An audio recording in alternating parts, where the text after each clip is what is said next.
ओम शांति।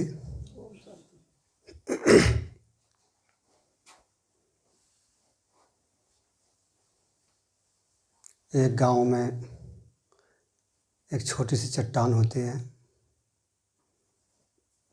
जहां गांव के सभी मेंबर्स उस चट्टान पर आकर बैठते हैं, आपस में वार्तालाप करते हैं, चिट-चैट करते हैं, टाइम पास करते हैं। सर्दियों के दिनों में वहाँ सभी आकर धूप सेकते हैं, उसका लाभ उठाते हैं। छोटे बच्चे भी अपना समय निकाल कर फ्री टाइम में आकर वहाँ खेल पाल करते हैं, एंजॉय करते हैं। सभी का उस चट्टान से बहुत स्नेह है। उस चट्टान का भी सभी के साथ बहुत गहरा प्यार होता है। अचानक एक दिन कुछ लोग आते हैं और आकर के उस चट्टान को उखाड़ने लगते हैं। गांव वालों ने सभी ने उनका विरोध किया, लेकिन विरोध करने के बाद भी वो उस चट्टान को अपने साथ ले जाते हैं। वो गांव वाले कुछ नहीं कर सके, मजबूरी से उन्होंने उस बात को एक्सेप्ट कर लिया कि अभी हम कर भी क्या सकते। कुछ समय बीतने के बाद एक न्यूज़ स्प्रेड होती है कि यहाँ पास के एक स्थान पर एक भव्य, एक सुंदर मंदिर बनाया गया है। मंदिर का निर्माण हुआ है और उस मंदिर में जो मूर्ति स्थापित की हुई है, उस मूर्ति को बनाने के लिए जो पत्थर लाया गया था वो फलाने गांव से लाया गया है। तो जब ये न्यूज़ उन गांव वालों को प्राप्त हुई तो पूरे गांव में एक खुशी की लहर दौड़ गई। उस न्यूज़ को सुनने से पहले सभी के मन में एक नफ़रत का भाव था, ईर्ष्या थी, बदले की भावना थी।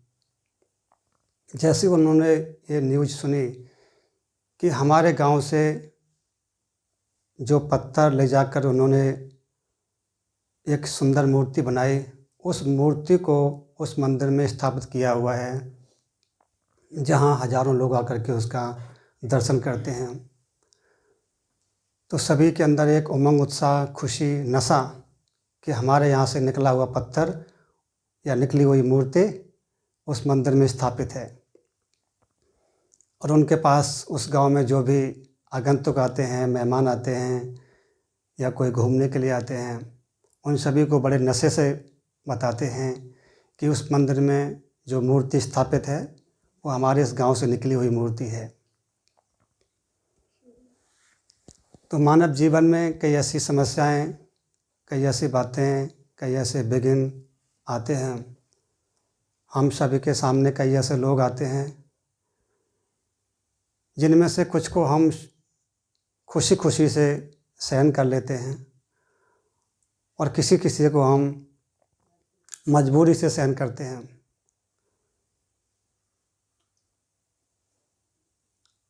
बेशक जब जिस समय हम सहन कर रहे होते हैं उस समय हमारा दिल नहीं कहता कि इनको सहन किया जाए, लेकिन कुछ कारण ऐसे होते हैं कि उनको हमें सहन करना ही पड़ता है।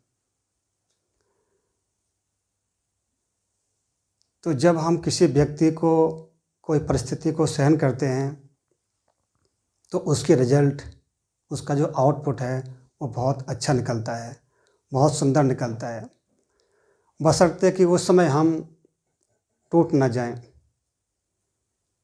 डिस्टर्ब ना हो जाएं। जैसे बाबा साकार मुरली में कहते हैं कि जब कोई पत्थर से मूर्ति बनाते हैं तो उस पर हथौड़ा और छेनी का वार होता है। और मूर्ति बनाते बनाते मूर्ति जब बनने पर होती है और यदि उस समय मूर्ति खंडित हो जाती है तो उसको मंदिर में स्थापित नहीं करते हैं, उसको म्यूजियम में रखते हैं या फिर मंदिर की जो उसका फाउंडेशन है उसमें उसको लगा देते हैं, मंदिर में स्थापित नहीं होती है। तो इसी प्रकार से जीवन में जब कोई समस्याएं आती हैं, कोई परिस्थितियां आती हैं, किसी के संबंध संपर्क में आते समय जो कई बातें आती हैं, उस समय यदि हम उनको खुशी खुशी से सहन कर लेते हैं वो सबसे बेटर है। मजबूरी से सहन करते हैं वो भी अच्छा है, लेकिन उस समय यदि हम टूट जाते हैं तो फिर उसका हमारे ऊपर नेगेटिव इफेक्ट पड़ता है, तन पर भी और मन पर भी। तो आज का विषय है पावर टू टॉलरेंस, सहन शक्ति। मानव जीवन में सहन शक्ति की ज़रूरत हर एक को होती है, क्योंकि हम सब एक समाज के साथ, एक परिवार के साथ चल रहे होते हैं। तो हम सभी के जीवन में अनेक प्रकार की समस्याएं, अनेक प्रकार की परिस्थितियां आती ही रहती हैं। तो उन परिस्थितियों को फेस करने के लिए, उनका सामना करने के लिए, उनको सॉल्व करने के लिए हम सभी के जीवन में पर्याप्त रूप में सहन शक्ति का होना आवश्यक है। यदि जीवन में सहन शक्ति का अभाव होगा तो हमारे जीवन में कई प्रकार की समस्याएं क्रिएट होंगी, हमारे संबंधों में टकराव होगा, मनमुटाव होगा, संबंध बिगड़ेंगे, हम जो भी कार्य करते हैं उस कार्य में सफलता हासिल नहीं कर सकेंगे। इसलिए हमें अपने अंदर सहन शक्ति को डेवलप करना है, बढ़ाना है। तो सहन शक्ति अर्थात क्या कहेंगे, किसे कहेंगे सहन शक्ति? Tolerance power.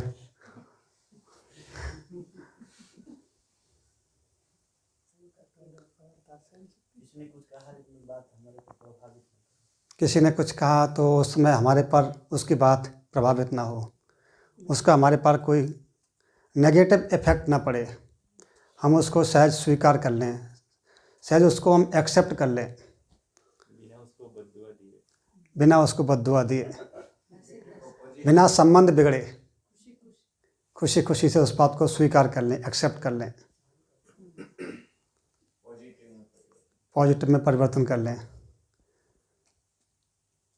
तो जीवन में ऐसी बातें आती हैं तो हम देखेंगे कि जीवन में ऐसी कौन कौन सी बातें आती हैं जहां हमें सहन शक्ति को यूज करना होता है। विशेष 3 बातों पर चर्चा करेंगे।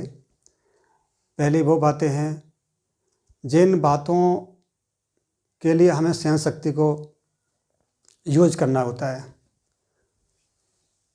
दूसरी बात है कि हम अपने अंदर सहन शक्ति को कैसे बढ़ाएं। और तीसरी बात है कि सहन शक्ति से कौन कौन से लाभ हैं, उससे कौन कौन से बेनिफिट होते हैं यदि हमारे अंदर सहन शक्ति पर्याप्त मात्रा में है तो। पहली बात है कि हमें किन किन बातों को सहन करना है। तो सबसे पहली बात है, इसमें 7 बातें देखेंगे। तो पहली बात है व्यक्तियों को, जिनके संबंध संपर्क में हम 24 आवर रहते हैं। और व्यक्तियों में सबसे पहली बात है कि उनके शब्दों को, बाबा कहते हैं मनुष्य के मुख से निकले हुए शब्द एक महावाक्य भी हो सकते हैं, तो एक श्राप भी हो सकते हैं, एक कटाक्ष भी हो सकते हैं, शब्द भेदी बाण भी हो सकते हैं।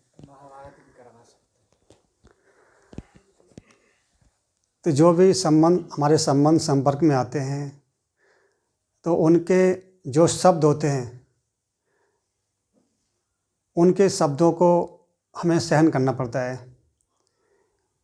कभी कभी व्यक्ति के मुख से कटाक्ष के शब्द निकलते हैं, अपशब्द निकलते हैं, कमेंट्स वाले शब्द होते हैं। जिसको कि व्यक्ति सहज स्वीकार नहीं करता है, जो उस समय तत्काल हमारे दिल को हर्ट करता है। लेकिन बाबा कहते हैं कि आपको उन्हें सहन करना है। जैसे साकार बाबा के समय में कई जगह ऐसे बातें, कई घटनाएं होती थी, बच्चों के सामने कई ऐसी बातें आती थी। तो शिव बाबा ने ब्रह्मा बाबा के लिए कहा कि अगर बच्चों के ऊपर ऐसी कोई समस्या आती है, परिस्थिति आती है, बच्चे सहन करते हैं, अर्थात इनडायरेक्ट ब्रह्मा बाप को वो सहन करना पड़ता है।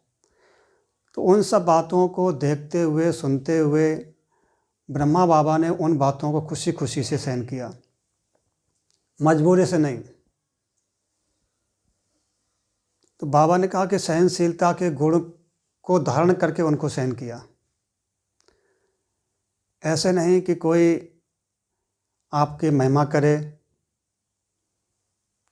आपकी प्रशंसा करे तो आप सहनशील बन के रहें, और कोई आप पर अपशब्दों की वर्षा करे तो आप अपसेट हो जाएं, डिस्टर्ब हो जाएं। तो बाबा ने कहा कोई भी परिस्थिति हो, सामने वाले के मुख से कैसे भी शब्द हों, आपको उन्हें खुशी खुशी सहनशील बन करके उनको सहन करना है। इसके लिए बाबा ने हमें हर प्रकार की समझ दी है, अंडरस्टैंडिंग दी है, शक्ति भी दी है। तो उसको यूज़ करते हुए उसको हमें खुशी खुशी से सहन करना है। दूसरी बात है व्यक्ति का व्यवहार। हर एक व्यक्ति चाहता है कि जब हम किसी के पास जाएं, किसी कार्यार्थ, तो जब हम उनके पास जाएं तो हमारा वो बड़े प्यार से, रेस्पेक्ट के साथ हमारा स्वागत करे, आवभगत करे, वेलकम करे, और हम उनके साथ जो भी उनसे डिमांड रखते हैं, जो भी उनसे हम आशाएं लेकर जाते हैं, वो हमारी उस बात को समझें, स्वीकार करें और वैसे ही हमको अच्छा रेस्पॉन्ड करें। तो हर एक मनुष्य आत्मा की ये डिमांड होती है कि जब हम किसी के पास जाएं तो हमें प्यार और सम्मान मिले, प्यार और सम्मान के साथ हमारे साथ व्यवहार करें। लेकिन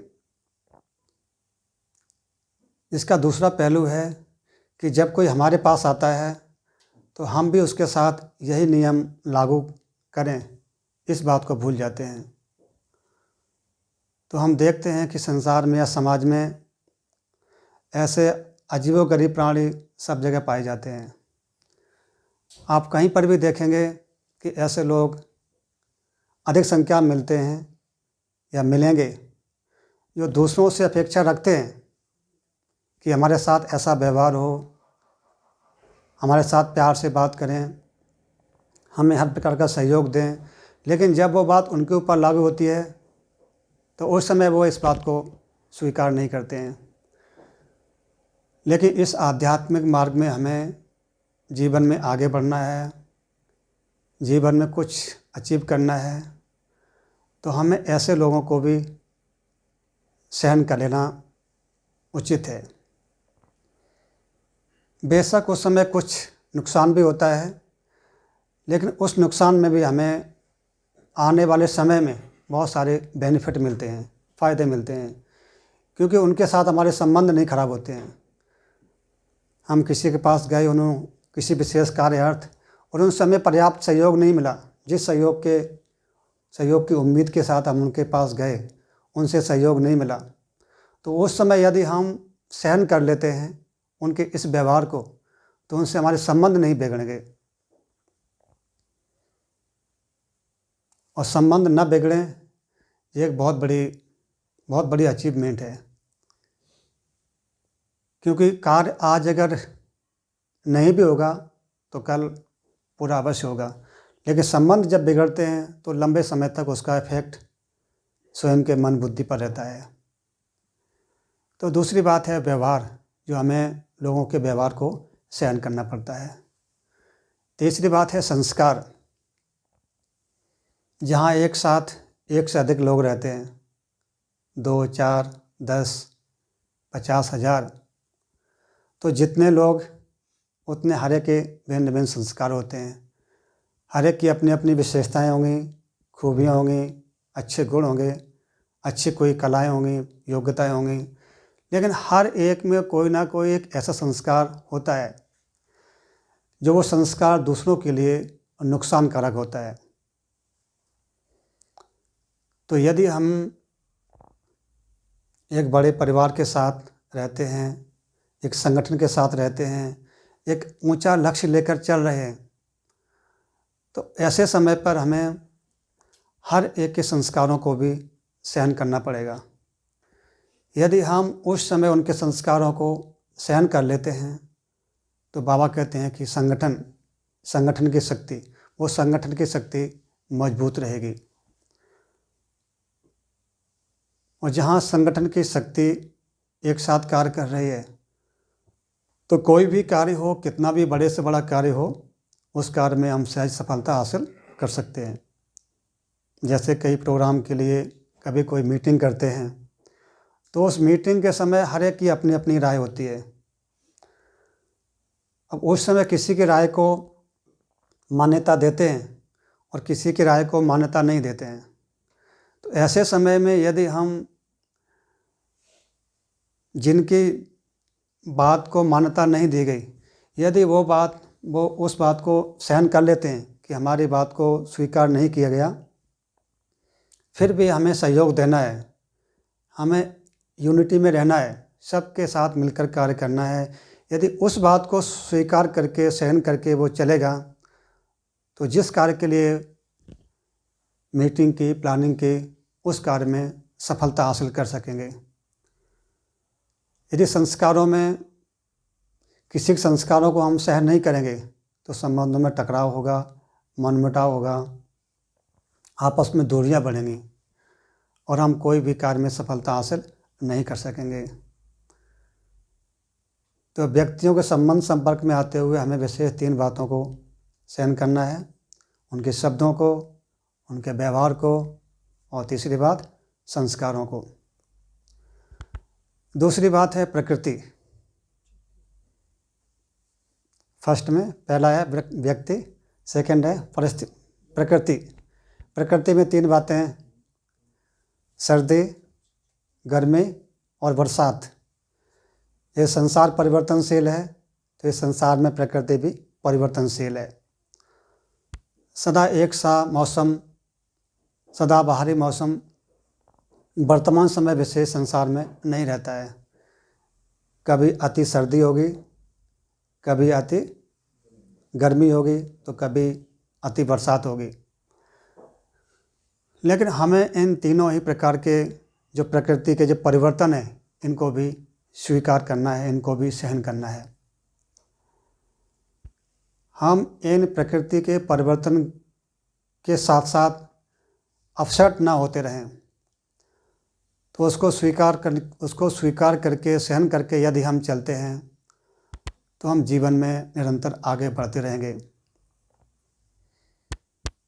हम सभी का ऊंचा लक्ष्य है, श्रेष्ठ लक्ष्य है, तो उस ऊंचे लक्ष्य को हासिल करने के लिए इनको सहन करना आवश्यक है। तीसरी बात है फॉल्स एलिगेशन, झूठे आरोप। हर एक को इसका अनुभव होगा कि हर एक के जीवन में कोई ना कोई झूठे आरोप लगते ही रहते हैं। तो हमें उन झूठे आरोपों को भी सहन करना है, क्योंकि सामने वाला व्यक्ति हो सकता है वो आपसे नाराज़ हो, या उसके संस्कार ही हों कि किसी पर भी आरोप प्रत्याक्षेप लगाने का। तो हमें अपने इस जीवन में आगे बढ़ने के लिए, अपने मन बुद्धि को शांत एकाग्र रखने के लिए हमें हर एक के झूठे आरोपों को भी सहन करना है। कौन कौन से लोग आरोप लगाते हैं? आपकी छोटी सी बात को लेकर के बड़ा चढ़ा कर कहेंगे कि आप ऐसा करते हैं, आपके अंदर ये संस्कार है, ये बुराई है, आपकी ये कमजोरी है। और विशेषकर सभी के सामने उस बात को बताएंगे। छोटी सी बात को बड़ा चढ़ा करके प्रस्तुत करते हैं। तो ऐसी बातें हर एक के सामने हर एक के जीवन में आती हैं, उन बातों को भी हमें सहन करना है। चौथी बात है परिस्थितियों को। संसार में कभी भी कहीं भी कुछ भी हो सकता है। तो ऐसे समय के लिए बाबा ने कहा कि सदा अपनी स्वस्थिति में रहो, क्योंकि परिस्थितियां कभी भी कहीं भी किसी से भी आ सकती हैं, किसी भी व्यक्ति से आ सकती हैं, किसी भी स्थान से आ सकती हैं, प्रकृति से आ सकती हैं। तो हमें परिस्थितियों को भी सहन करना है। अचानक हम कहीं जा रहे होते हैं और सामने से कोई व्यक्ति अगर आपके पास आता है और आपको कुछ कह देता है, तो हमें उसको एक्सेप्ट करना है, सहन कर लेना है।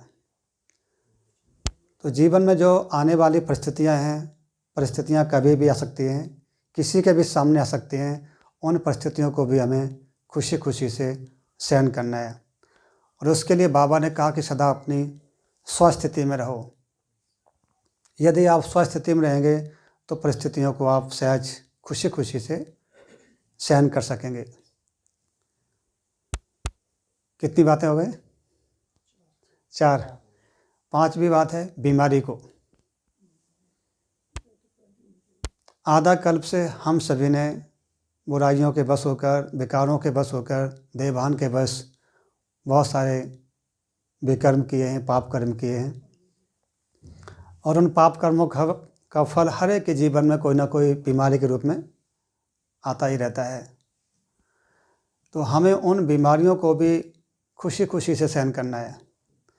जैसे मम्मा के जीवन में हम सभी ने मम्मा का अनुभव सुना कि उनको कैंसर की बीमारी थी।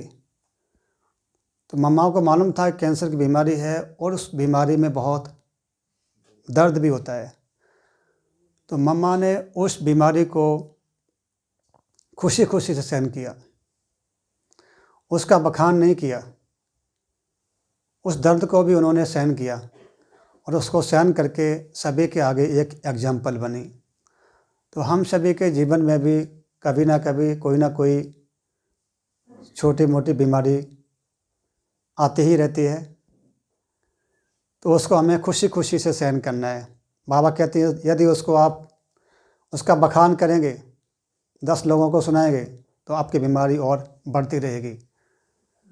और यदि आप उसको संभाल लेंगे, सहन कर लेंगे, तो बढ़ेगी नहीं वो। तो बीमारी को भी सहन करना है। दुख तो बांटने से कम होता है।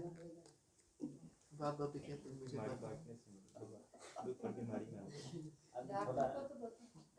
थोड़ा कमलेश कोरोना हो जाए तो उसको बांट नहीं सकते। डॉक्टर को तो बता सकते हैं।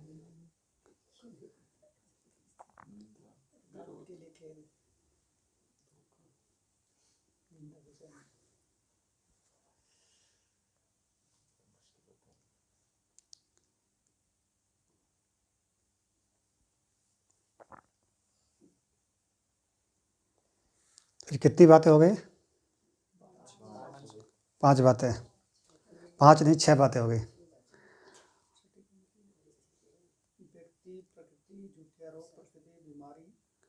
तो 6 कौन कौन सी बातें हो गई?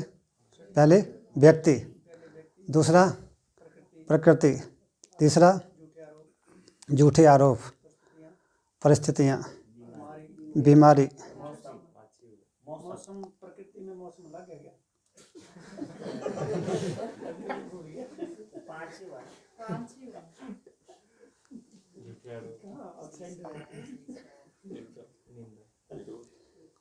5 बातें हुई। 6ठा है निंदा और अपमान। बाबा कहते हैं निंदा हमारे जो करे मित्र हमारा सोई। ब्रह्मा बाबा ने अपने प्रैक्टिकल जीवन में ये बात करके दिखाई। तो हम बच्चों को भी अपने ब्राह्मण जीवन में जो भी निंदक होते हैं उनको सहन करना है, उनसे हमें सीखना है। क्योंकि निंदा करने वाले जब कोई निंदा करता है तो हमारे कोई ना कोई कमजोरी को लेकर के वो उसको हमें आगाह करता है कि आप में ये है।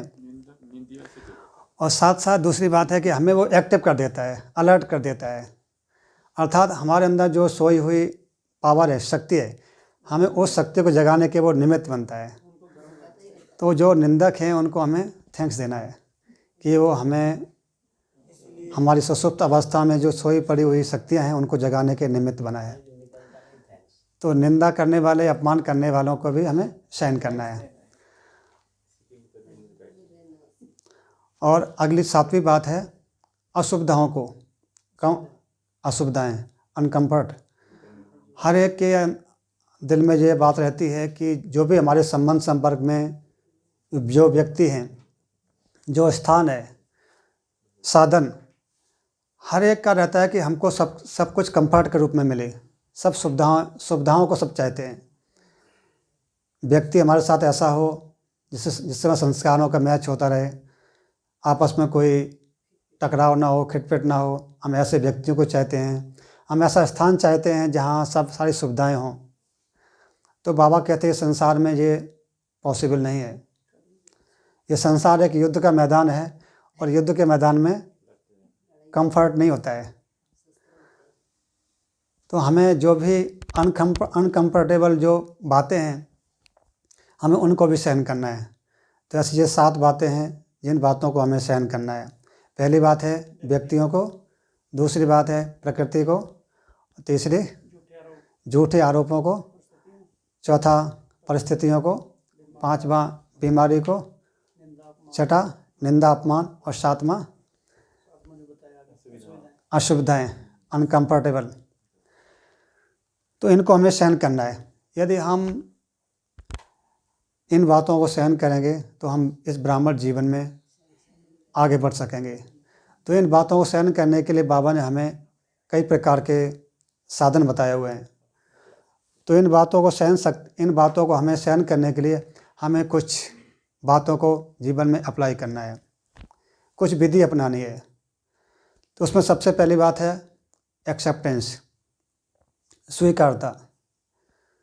हमें इस बात को स्वीकार करना है कि ये जीवन है और इस जीवन में हर प्रकार की बातें आएंगी। अच्छी बातें भी होंगी तो खराब बातें भी आएंगी। संसार में जो भी महान आत्माएं होकर गए हैं, चाहे वो धर्म स्थापक हों या अन्य क्षेत्र में देशभक्त हों, हर एक को संसार के लिए, समाज के लिए, देश के लिए कुछ करने के लिए उनको सहन करना पड़ा। तो हमें इस ब्राह्मण जीवन में आगे बढ़ने के लिए, अपने लक्ष्य को हासिल करने के लिए जो भी बातें जीवन में आएंगी उनको हमें सहन करना है। इस बात को हमें स्वीकार कर लेना है कि ये बातें जीवन में आएंगी और हर एक के सामने ये बातें जीवन में आती रही हैं, हमारे सामने भी आएंगी। तो यदि हम पहले से स्वीकार करके चलेंगे तो हमारे अंदर सहन शक्ति बढ़ेगी। जिस समय परिस्थिति आएगी हम उसको खुशी खुशी से सहन कर लेंगे। दूसरा साधन है लव, प्यार। बाबा कहते हैं जहाँ प्यार होता है वहाँ सब कुछ सहन कर लेते हैं। जैसे एक माँ होती है तो माँ का बच्चे के साथ प्यार होता है, तो माँ बच्चे के खातिर सब कुछ सहन कर लेती है, अपने नींद का भी त्याग कर देती है। तो बाबा कहते हैं कि यदि आपके अंदर प्यार होगा तो आप हर परिस्थिति को सहज सहन कर लेंगे। तो प्यार में सबसे पहली बात है कि भगवान से प्यार, हमें भगवान के खातिर सहन करना।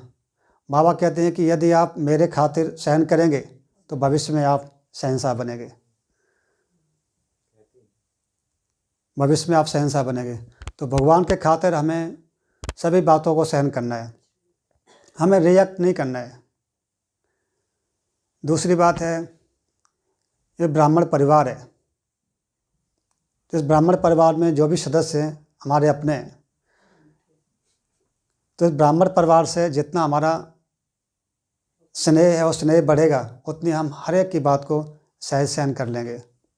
तो परिवार से प्यार अर्थात हमें हर एक की बात को सहन करना है।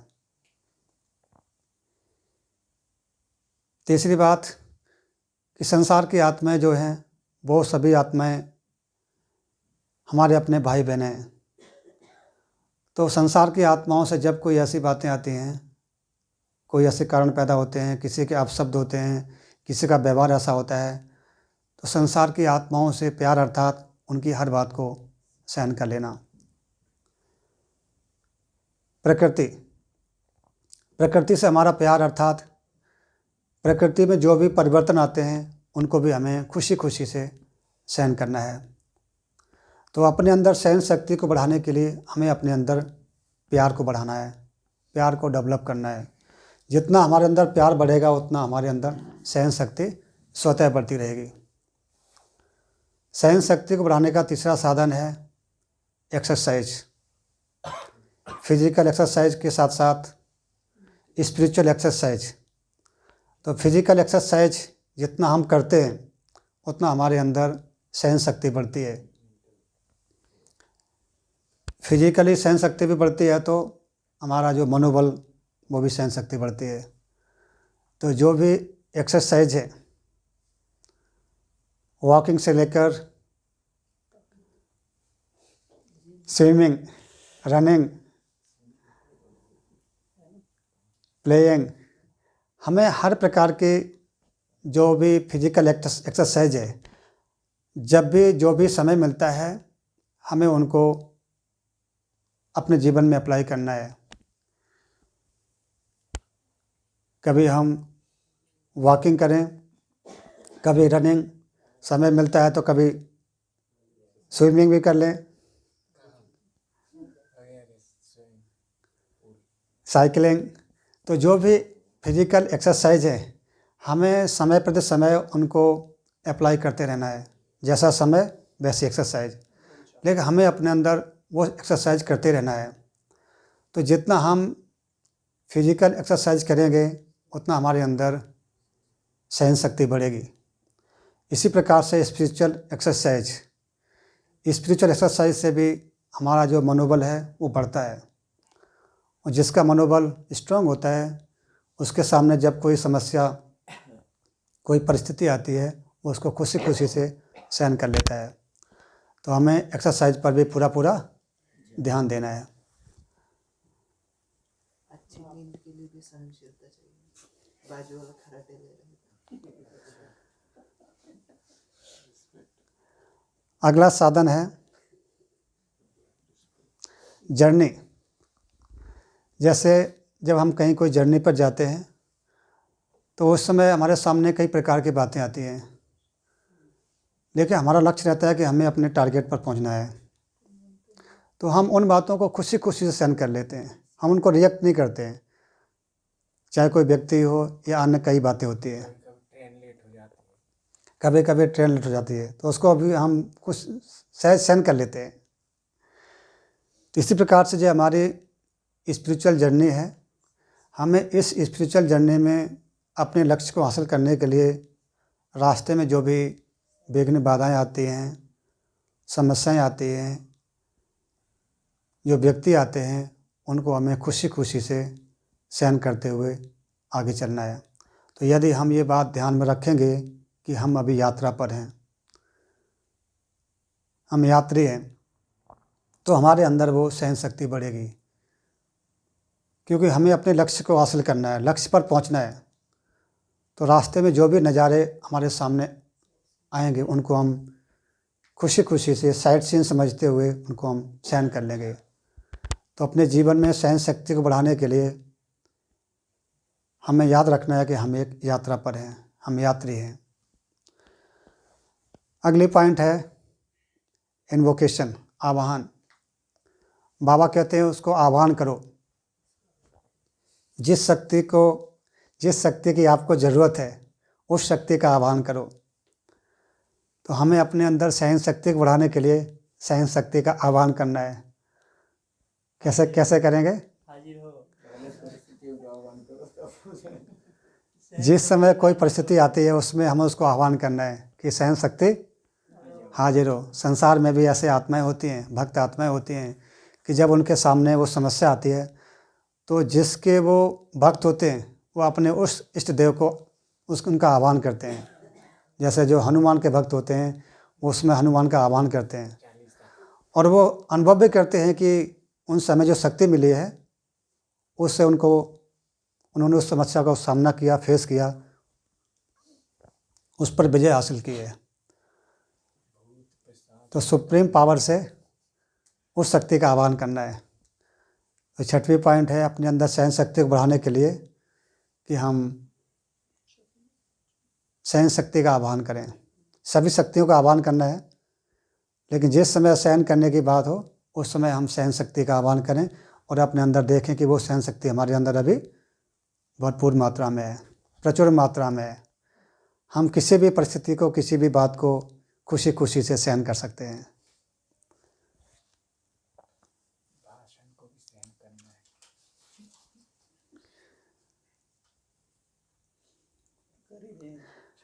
अगली पॉइंट है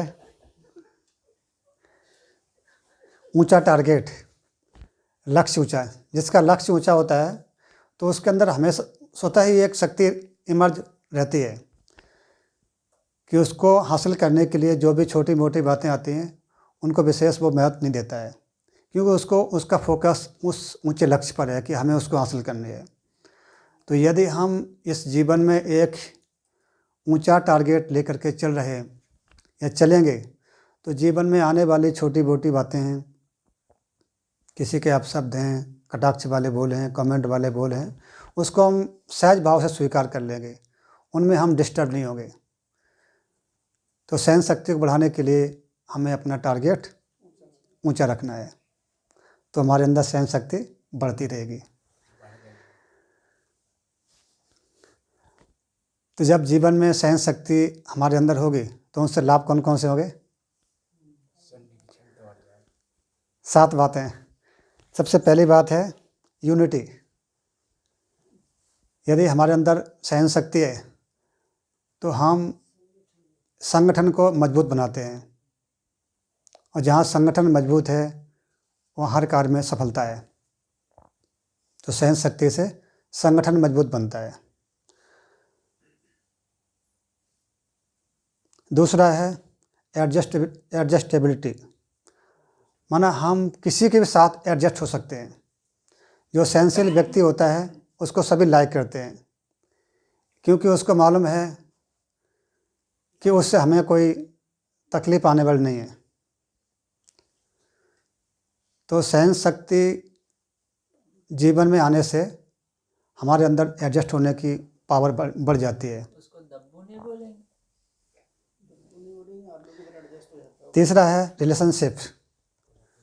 संबंधों में जो टकराव मनमुटाव होता है, जब व्यक्ति के अंदर सहन शक्ति होती है तो वहाँ टकराव मनमुटाव नहीं होता है, दरारें समाप्त हो जाती हैं, दूरियां ख़त्म हो जाती हैं, संबंध अच्छे बन जाते हैं।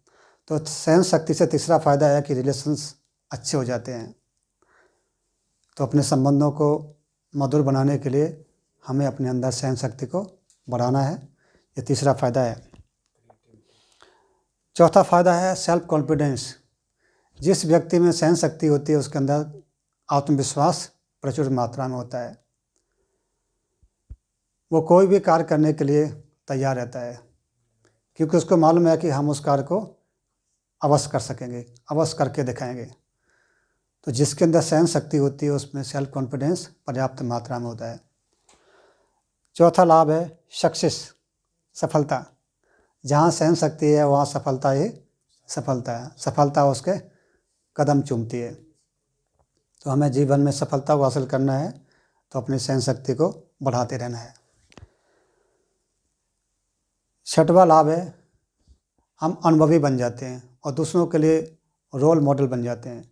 जो व्यक्ति सहनशील होता है उसको सभी लाइक करते हैं, वो सभी के लिए एक अनुभवी बन जाता है, एक आदर्श बन जाता है, एग्जाम्पल बन जाता है, और वो अपनी सहन शक्ति के अनुभवों से दूसरों को भी सिखा सकता है कि जब जीवन में कोई परिस्थिति आती है या परिस्थिति जब जीवन में आती है उस समय हम उसको कैसे फेस करें, कैसे उसको सहन करें, कैसे उसको हम क्रॉस करें और जीवन में हम निर्विघ्न होकर के आगे बढ़ते रहें। और लास्ट है साक्षी स्थिति। हम सभी चाहते हैं कि जीवन में आने वाली बहुत सारी बातें हमारे ऊपर उनका कोई भी प्रभाव ना पड़े, हम सबके साथ रहते हुए सब कुछ करते हुए न्यारे प्यारे होकर रह सकें। हमारी स्थिति साक्षी स्थिति के रूप में रहे, हम बार बार डिस्टर्ब ना होते रहें, बार बार अपसेट ना हों। तो साक्षी स्थिति का अनुभव करने के लिए हमें अपने अंदर सहन शक्ति को बढ़ाना है। जहाँ सहन शक्ति होगी वो व्यक्ति सहज ही साक्षी स्थिति का अनुभव कर सकेगा। तो ऐसे ये 7 लाभ हैं जो हमारे अंदर सहन शक्ति बढ़ने से हमें वो उसका लाभ प्राप्त होता रहेगा। पहला है यूनिटी बढ़ेगी, संगठन की शक्ति बढ़ती रहेगी। दूसरा है एडजस्टमेंट पावर, हमारे अंदर वो एडजस्टमेंट पावर होगा जो हम कहीं भी किसी के भी साथ एडजस्ट हो सकते हैं। तीसरा रिलेशनशिप, संबंध अच्छे रहेंगे। चौथा सेल्फ कॉन्फिडेंस, हमारा आत्मविश्वास पर्याप्त मात्रा में रहेगा। पांचवा है सफलता, सक्सेस, हम जो भी कार्य करेंगे उसमें हमें सफलता हासिल होती रहेगी। पांचवा अनुभव बढ़ेगा। छठा है अनुभव बढ़ेगा, हम अनुभवी बनेंगे और दूसरों के लिए रोल मॉडल बनेंगे, एक आदर्श बनेंगे। और लास्ट साक्षी स्थिति, हम सबके साथ रहते हुए सब कुछ करते हुए जब चाहे तब न्यारे प्यारे बन सकेंगे। तो आज का जो टॉपिक है सहन शक्ति, हमें अपने जीवन में सहन शक्ति को बढ़ाना है, क्योंकि सहन शक्ति हमारे जीवन में हर पल हर क्षण हमें उसकी ज़रूरत पड़ती रहती है। तो जितना हमारे अंदर सहन शक्ति होगी उतना हम इस ब्राह्मण जीवन में खुशी खुशी से उमंग उत्साह के साथ सबके साथ रहते हुए, सबके संबंध संपर्क में आते हुए हम इस आध्यात्मिक जीवन में आगे बढ़ते रहेंगे। ओम शांति।